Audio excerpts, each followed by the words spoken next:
बंदहु गुरुपद कंज कृपा सिंधु नर रूप हरि महामोह तम पुंज चासु वचन रवि करन कर।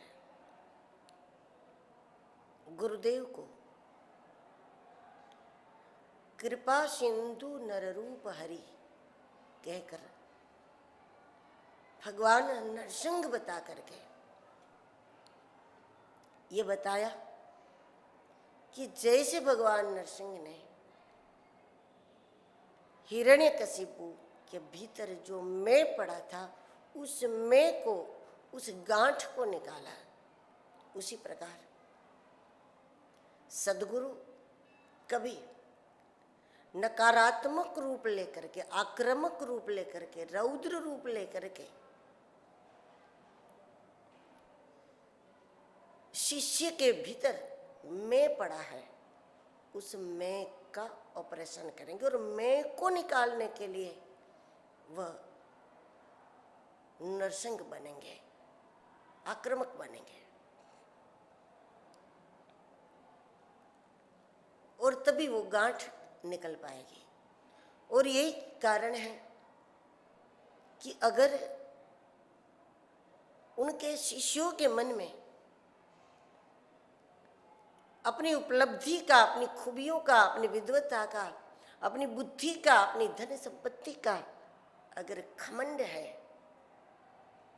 तो गुरु नकारात्मक रूप धारण कर लेते हैं, रौद्र रूप धारण कर लेते हैं। ऐसा करना उनको अच्छा नहीं लगता, लेकिन ऐसा करना उनके लिए अनिवार्य हो जाता है। यदि मरीज के शरीर में कोई गांठ है, डॉक्टर को किसी के शरीर पर चाकू चलाना अच्छा नहीं लगता, लेकिन अगर गांठ है तो उसको बचाने के लिए, उसकी रक्षा के लिए डॉक्टर को ऐसा करना पड़ता है, मरीज का हित समझ करके ऐसा करना पड़ता है। उस प्रकार जब तक हमारे भीतर अपनी खूबियों का, अपनी उपलब्धियों का, अपनी धन दौलत का, अपने पदों का, अपनी पढ़ाई आदि का जब तक हमारे भीतर घमंड है, तब तक हम उनके किसी काम में नहीं आते। उनका काम मतलब पारमार्थिक काम, लोक मंगल का काम, जिस हेतु गुरु ने दुनिया में अवतार धारण किया है, उनके अवतार कार्य में वो ही व्यक्ति शामिल हो सकता है, वो उसी का इस्तेमाल कर सकते हैं जिसमें घमंड न हो। अयोध्या से चलकर भगवान श्री राम ने सबसे ज्यादा अपने अवतार कार्य में किसी को शामिल किया तो श्री हनुमान जी महाराज को इसी कारण से किया कि जिन्होंने अपने अभिमान को चूर चूर कर दिया है, जिसमें मान नहीं है, घमंड नहीं है। शक्ति तो है लेकिन उस शक्ति का घमंड नहीं है, बुद्धि तो है लेकिन उस बुद्धि का घमंड नहीं है। खूबियां है, कला है, विद्या है, विद्यावान गुणयति चातुर, क्या नहीं हनुमान जी में, लेकिन हनुमान जी को अपनी विद्याओं का घमंड नहीं, असंभव संभव करने का सामर्थ्य है, लेकिन उसके बाद भी प्रभु की कृपा भयउ सब काजू कह सकते हैं। मतलब घमंड नहीं अपनी खूबियों का, अपनी विशेषताओं का। और ऐसा व्यक्ति यदि गुरु का कुछ भी न लगता हो, दूर रहने वाला हो, किसी भी जाति का हो और किसी भी उम्र का हो, स्त्री हो या पुरुष हो, लेकिन गुरु उसको अपने अवतार काल में सम्मिलित कर सकते हैं। और खूबियों से संपन्न व्यक्ति भी, बहुत कुछ करने की क्षमता रखने वाला, कोई दुनिया की दृष्टि में बड़ा कहलाने वाला व्यक्ति को भी वो अपने कार्य में सब तब तक सम्मिलित नहीं करते जब तक उसमें घमंड है। मैं बहुत कुछ लूटा सकता हूँ, मैं बहुत कुछ दे सकता हूँ, मैं उनके काम का हूँ, ये सारी बातें जब तक मन में पड़ी है, हमारे द्वारा उनका काम होता है। इस प्रकार की गलतफहमी जब तक सेवक के मन में है, तब तक गुरु थोड़ा बहुत अवसर दे सेवा का, लेकिन अपने अवतार कार्य में वो उसको शामिल नहीं कर सकते। लेकिन जब शिष्य समर्पण करता है कि मेरे में कोई दोष हो तो आप निकाल दो, कोई बुराई हो तो आप उसको निकाल दो,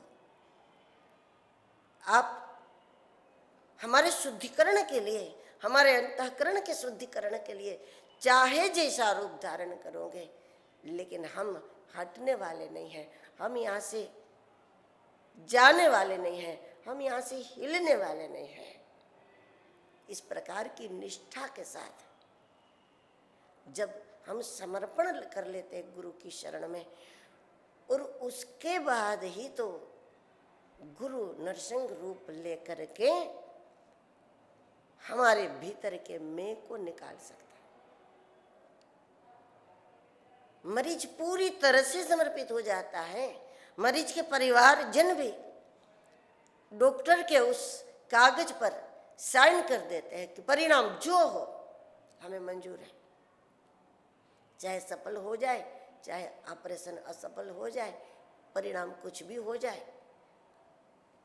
हमें कोई एतराज नहीं होगा, हमें मंजूर है सब। इस प्रकार जब सिग्नेचर हो जाता है तभी डॉक्टर ऑपरेशन करते हैं। उस प्रकार जब गुरु चाहे जैसा रूप धारण करे, वो हमारे हित के लिए ही होगा, हमारे कल्याण के लिए ही होगा। चाहे कृपा करे क्रोध करे, लेकिन हमें कोई एतराज नहीं होगा। हम आपके हैं, आप हमारे हैं, इसमें हमें कोई संदेह नहीं होगा। इस प्रकार का समर्पण जब हम करते हैं तभी गुरु अपना अधिकार समझ करके या कर्तव्य समझ करके अपने आश्रित का कल्याण करने के लिए वो नृसिंह रूप धारण करके सबसे पहले मैं को निकाल देते हैं। अहंकार गांठ है, और उस गांठ को निकालने के बाद अहंकार का बेटा है मोह। तुलसीदास जी ने कहा है, मोह सकल व्याधि न कर मूला। मोह सभी दुर्गुणों के पिता है, तो दादा कौन है? कबीर साहब ने कहा, अहंकार बड़ दादा खाए। अहंकार गांठ है, अहंकार वो बीज है, जब पेड़ की गांठ खत्म करो उसके बाद ही पेड़ खत्म होता है। जब अंदर गांठ पड़ी है तब फिर से वो निकलता है, वो अहंकार है। और मोह अंधकार है। अहंकार को निकालने के लिए गुरु को क्रोध करना पड़ेगा, आक्रामक बनना पड़ेगा, नकारात्मक रूप धारण करना पड़ेगा। जैसे मूर्तिकार पत्थर से मूर्ति को निकालने के लिए इधर से तोड़ू या उधर से तोड़ू, वो दसों दिशा से बस तोड़ने का ही काम करता है। वो नकारात्मक दिखता है उस समय, लेकिन होता नहीं है नकारात्मक। उनको भीतर जो आकृति पड़ी है उसको बाहर करना है। उस प्रकार गुरु को क्रोध करना पड़ेगा, लेकिन कुल मिलाकर उनको उनके भीतर जो आकृति दिख रही है उसको प्रकट करना है। मोह अंधकार है, महामोह तम पुंज, जासु वचन रवि करन कर। मोह अंधकार है और महामोह घना अंधकार है। और जब तक हमारी आंखों के सामने प्रकाश नहीं है तो अंधकार में तो बहुत सारी गलतियां होगी। कहीं खड्डे में गिर जाएंगे, कहीं कुसंग में पड़ जाएंगे, कहीं अपने जो हित करता है उसको हम अहितकारी मान लेंगे। बहुत सारी गलतियां अंधकार में, क्योंकि हमको कोई दिशा ही नहीं सूझती। कोई मार्ग ही नजर नहीं आता तो उसमें गलत मार्ग पर भी चल देंगे। मोह अंधकार है, और यहाँ मोह की बात नहीं, महामोह की बात है। महामोह तमपुंज, महामोह घना अंधकार है। अंधकार का प्रभाव अलग है और घने अंधकार का प्रभाव अलग है। अंधकार में जो है वो नजर नहीं आता, जो है वो दिखता नहीं, वो अंधकार है। लेकिन घने अंधकार का परिणाम दूसरा है। घना अंधकार वो है कि उसमें जो है वो तो नहीं दिखता, लेकिन जो है ही नहीं, जिसका अस्तित्व नहीं है, वो हमें उसका आभास होता है। कोई इधर से आया, कोई बैठ गया, कोई खड़ा हो गया, कोई इधर से उधर गया, जबकि उसका अस्तित्व ही नहीं। लेकिन घने अंधकार में जो है वो तो नहीं दिखता, लेकिन जिसका अस्तित्व नहीं है उसका भास होता है, उसका आभास होता है, जो भयभीत करता है व्यक्ति को। महामोह तमपुंज, शिष्य के भीतर जो महामोह है, मोह कहते हैं मालिक पने को। शरीर के प्रति भी जब मालिक भाव आ जाता है, शरीर को जब हम अपना सुरक्षा कवच समझ लेते हैं, मोह के कारण, मोह के कारण लगता है कि ये शरीर के कारण ही हमारी सुरक्षा है। हम भूल जाते हैं कि शरीर के कारण ही बार बार असुरक्षा का एहसास होता है, क्योंकि जरा सी ठोकर लगते ही खून निकल आता है, जरा सी चोट लगने पर, गिर जाने पर फ्रैक्चर हो जाता है, जरा सा बुखार आ जाने पर क्या होगा, क्या हो जाएगा मेरे साथ, उसका भय छा जाता है। बार बार भय का एहसास देह के कारण होता है। देह के सुख को ही हम सुख समझने लगते हैं। शरीर को कहीं ऊंचा बैठा दिया तो हम खुश हो जाते हैं कि वाह कहाँ पहुंच गए, और जैसी इच्छा थी उससे थोड़ा भी नीचा आसन मिला तो उससे कुछ लोग बुरा मान लेते हैं। अरे बैठाने वाले ने जिस आदर से बैठाया तो उनके मन में हमारा स्थान ऊंचा है, इससे हम संतुष्ट नहीं हो जाते क्या? नहीं, हम तो शरीर को कहाँ बैठाया, ऊंचा या नीचा, उससे कभी खुश हो जाते, कभी नाराज हो जाते। शरीर को हम सुरक्षा कवच समझते, जबकि इसी के कारण हमको बार बार असुरक्षा महसूस होती है। परिणाम में जब इसको छोड़ने का टाइम आता है तो महामोह के कारण महाभय के शिकार भी हम हो जाते हैं। किसको कैसे रख ले, कैसे बचा ले, जबकि किसी काम का न हो, इतना बिगड़ा हुआ शरीर हो, पड़ा ही रहता हो, न खड़े होने का सामर्थ्य है, न 2 कदम चलने का सामर्थ्य है, न ठीक से खा सकते हैं, न पचा सकते हैं, न जीवन का आनंद ले सकते हैं, उसके बाद भी मृत्यु का भय रहता है। क्योंकि मोह के चलते इस शरीर के अलावा, ये संसार के अलावा और भी कोई दुनिया है, इसका स्वीकार नहीं हो सकता। जहाँ तक हमारी दृष्टि नहीं पहुँचती, हमारा मन नहीं पहुँचता, लेकिन वहाँ भी तो दुनिया है। आँखों को जहाँ तक दिखता है, क्या दुनिया उतनी बड़ी है?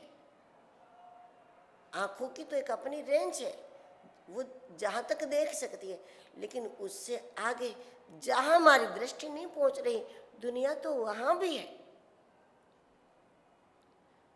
तो जहाँ तक हमारा शरीर है और जहाँ तक ये दुनिया है, उससे आगे भी तो कोई जगत है।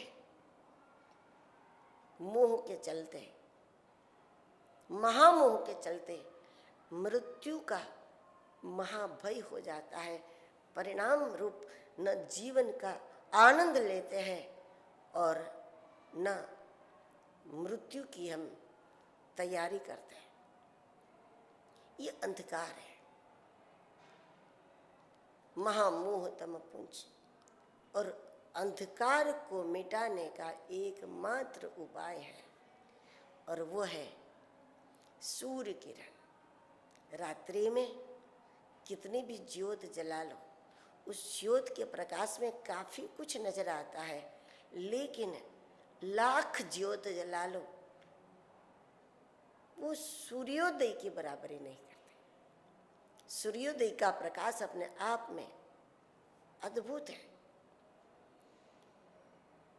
जब अंधकार हो तो हमें ज्योत जलानी पड़ती है। मोह के कारण बार बार हमारे मन में भय छा जाता है, तो हम कोई न कोई प्रयास करते हैं जीवन को समझने का। कभी व्रत रख लिया, कभी तप कर लिया, कभी उपवास कर लिया, कभी कोई पाठ कर लिया। बिल्कुल ये सब करते रहना चाहिए, क्योंकि ये ज्योत है। जब ज्योत जला लो, कुछ तो आश्वासन मिल जाता है, कुछ तो आधार मिल जाता है हमारे मन को। लेकिन जब गुरु कृपा से सूर्योदय हो जाता है, ज्ञानोदय हो जाता है, उसके बाद कोई खतरा नहीं। महामोह को, अंधकार को मिटाने का गुरु का उपाय क्या है? तो इसके लिए वो नकारात्मक नहीं होते, वो क्रोध नहीं करते, उनको आक्रामक नहीं होना पड़ता। वो दूसरा उपाय है अंधकार से मुक्त करने के लिए गुरुदेव के वचन रवि करने का, अनुभव सिद्ध वाणी का प्रयोग करता है। और जब गुरुजनों की अनुभूत वाणी मिलती है तो उसमें सब कुछ होता है। ऐसे सद्गुरु मिले कि लाखों सूर्य उगे, उनका सत्संग सुनाना गजब हो गया। अंदर गंगा भी है, अंदर जमुना भी है, मेरा संगम में नहाना गजब हो गया। अंदर दीपक भी है, अंदर बाती भी है, आत्म ज्योति जलाना गजब हो गया। अंदर बाजा भी है, बजाने वाला भी है, नाद अनहद सुनाना गजब हो गया। थोड़े में बहुत कुछ भर देते हैं। इसके लिए गुरु वचन का प्रयोग करते हैं। गुरु की वाणी सूर्य किरण के समान है। हाँ, सूर्य किरण भी कभी कभी तेज भी होते हैं, कभी सुबह सुबह शांत भी होते हैं, दोपहर 2 बजे और अधिक तेज हो जाते हैं। उस प्रकार गुरु की वाणी में भी कोई ना कोई परिवर्तन होता रहता है। हमारी भूमिका बदलने के साथ साथ उसमें भी परिवर्तन होता है। छोटे बच्चे को समझाते हैं जब हम लोग, तब उसके साथ हमारी वाणी का प्रयोग कुछ अलग है। वही बच्चा जब थोड़ा बड़ा हो जाता है, उसके बाद जब हम उसको समझाते हैं, तब हमारे शब्दों का चयन बदल जाता है, हमारा बोलने का ढंग बदल जाता है। और वही बच्चा जब युवान होने के बाद अगर कुछ गलती करता है, तो तब उसके साथ बात करने का हमारा तरीका अलग होता है कि खबरदार आगे ऐसा हुआ तो, फिर से ऐसा किया तो। छोटे बच्चे को नहीं कहोगे कि घर से निकाल देंगे, उसको तो कहोगे कि अब ऐसा किया तो फिर ये खिलौना नहीं मिलेगा, ये मिठाई नहीं मिलेगी, ये नहीं मिलेगा। लेकिन युवान होकर के गलती कर तो फिर हमारा भी तरीका बदल जाता है उसके साथ बात करने का। उससे भी बड़ा होकर के वो कुछ करता है तो फिर हमारा तरीका बदल। उस प्रकार शिष्य की मानसिकता, शिष्य का अंतःकरण, उनकी भूमिका जब गुरुवाणी से बदलती है तो उसके बदलाव के साथ साथ गुरुवाणी में भी बदलाव आता है, क्योंकि वो चंद्र किरण नहीं है, सूर्य किरण है। सूर्य कितना भी तपता है दुनिया की चीजों को तपाता है, जलाता नहीं है। उस प्रकार गुरु वचन कितना भी तेज हो लेकिन वो कभी शिष्य को जलाता नहीं है, वो उनको भीतर से दुख नहीं पहुंचाता है। वो तब पहुंचाता है जब उसमें घमंड था, जब अपने आप को कुछ समझते थे, गुरु को भी दिखा देना चाहते थे, गुरु को भी प्रभावित करना चाहते थे। उस समय उनको वैसा रूप, नृसिंह जैसा रूप धारण करना पड़ता। कुछ भी करके भूमिका संपन्न महापुरुष भूमिका बनाना चाहते हैं, क्योंकि जब हमारा स्तर बनेगा, हमारा अंतःकरण बनेगा और उसके बाद ही हमारे नए जीवन का निर्माण होगा। नया घर बनाना है तो पहले भूमि महत्वपूर्ण है। उस प्रकार इसी जन्म में नया जन्म लेना है, इसी जीवन में नया जीवन धारण करना है, हमें दिव्य जीवन धारण करना है हमें, तो इसकी शुरुआत भी भूमिका से होती है। जब तक हम अपने आप को कुछ जाति के समझते हैं, कुछ परंपरा के समझते हैं, कुछ समाज के समझते हैं, स्त्री या पुरुष समझते हैं, उस भूमिका में निर्माण नहीं होता। इसलिए पहले गुरु भूमिका का निर्माण करते हैं। भूमिका का निर्माण भूमिका संपन्न महापुरुषों के द्वारा ही होता है। जैसे श्रीमद् भागवत में मनु शत्रुपा जी को आदेश हुआ कि आप सृष्टि का निर्माण करो, मतलब अब जीवन को नया बनाओ, एक नई सृष्टि का निर्माण करो। और तब उन्होंने यही कहा कि भूमि कहाँ है? वो तो हिरण्याक्ष ले गया, हमारी भूमिका डूब गई, कभी मोह में, कभी लोभ में, कभी क्रोध में। हम अपनी भूमिका को भूल जाते हैं, हम अपने दुनिया में आने का हेतु भूल जाते हैं। जब हमारा अंतःकरण ही उसके काबिल नहीं होता तो हम क्या बनाएंगे? और तब भगवान वराह रूप भी भगवान ऋषि की तरह आक्रामक है। भगवान वराह रूप में प्रकट है। वराह तो बहुत गंदा होता है, सुअर बहुत गंदा होता है, लेकिन ऐसा रूप भगवान ने धारण किया क्योंकि हमारी भूमिका जिस गहराई में पड़ी है उस गहराई से उसको निकालना है। तो वैसा रूप धारण करना पड़ता है भगवान को। जब आपको कलर काम करना होता है ना, तब उसके हिसाब से कपड़े पहनते हो, क्या तो कलर काम करना है। जब होली खेलना होता है तब उस हिसाब से कपड़े पहनते, क्या तो होली खेलनी है। घर सफाई करनी है तब उस हिसाब से धारण करोगे, क्योंकि या तो पूरा घर साफ करना है तो वैसा धारण करोगे।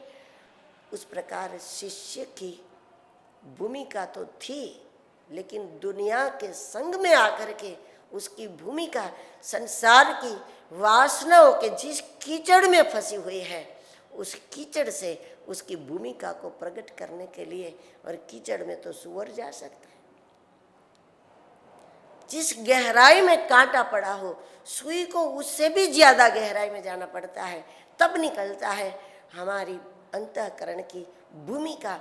वासना की जिस गहराई में पड़ी है उस गहराई से उसको बाहर करने के लिए गुरुजनों को भी उतना नकारात्मक होना पड़ता है,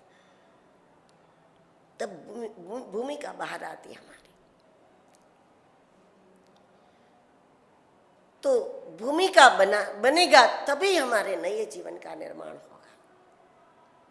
तब इसी जीवन में हमको कोई दिव्य जीवन की प्राप्ति हो। बिना शरीर को बदले गुरु पूरी धातु को बदल देते हैं, पूरा आकार बदल देते हैं। हमारा हाथ में पहनने का आभूषण कान में पहनना हो तो उसको पिघालना पड़ेगा। जब हाथ का आभूषण पिघल कर कान का आभूषण बन गया तो उसके बाद उसका नाम भी बदल जाता है, स्थान भी बदल जाता है। उसी प्रकार समर्पित व्यक्ति को सद्गुरु इसी जन्म में नया जन्म दे देते हैं। तब दुनिया की नजरों में भले वो किस जाति का हो, लेकिन बाद में वो उस जाति का नहीं रहता, वो तो पिघल गया, वो धातु पूरी तरह पिघल गई और उसके बाद उस धातु का शुद्धिकरण हो गया।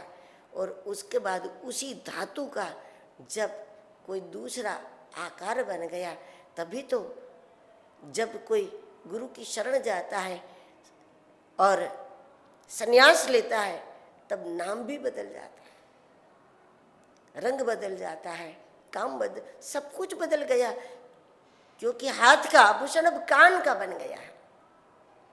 तब उसका स्थान भी बदल जाता है। दुनिया की दृष्टि तो वही टिकी हुई रहेगी कि उस जाति में इसका जन्म है, वो इतना पढ़ा हुआ है। क्योंकि लोगों ने यही देखा, भूमिका बदल गई, धातु पिघल गई और पिघल करके इसने नया जन्म ले लिया है। वो तो दुनिया कैसे समझे? तो गुरु वचन उसके लिए रवि किरण सूर्य किरण है, और सूर्य किरण शुद्धिकरण करता है, जलाता नहीं है। जब तक घमंड था तब तक गुरु को ऐसा करना पड़ा, लेकिन बाद में जो मोहांधकार है, अंधकार को तो कोई लाठी से भगा नहीं सकते। अगर हमारे आसपास में अंधकार है तो वो तो रात्रि है तो अंधकार है, उसमें हम क्या कर सकते हैं? क्योंकि अंधकार में हम ज्योत जलाने की भी प्रक्रिया नहीं कर सकते, क्योंकि ज्योत जलाने की प्रक्रिया के लिए भी उजियाला चाहिए।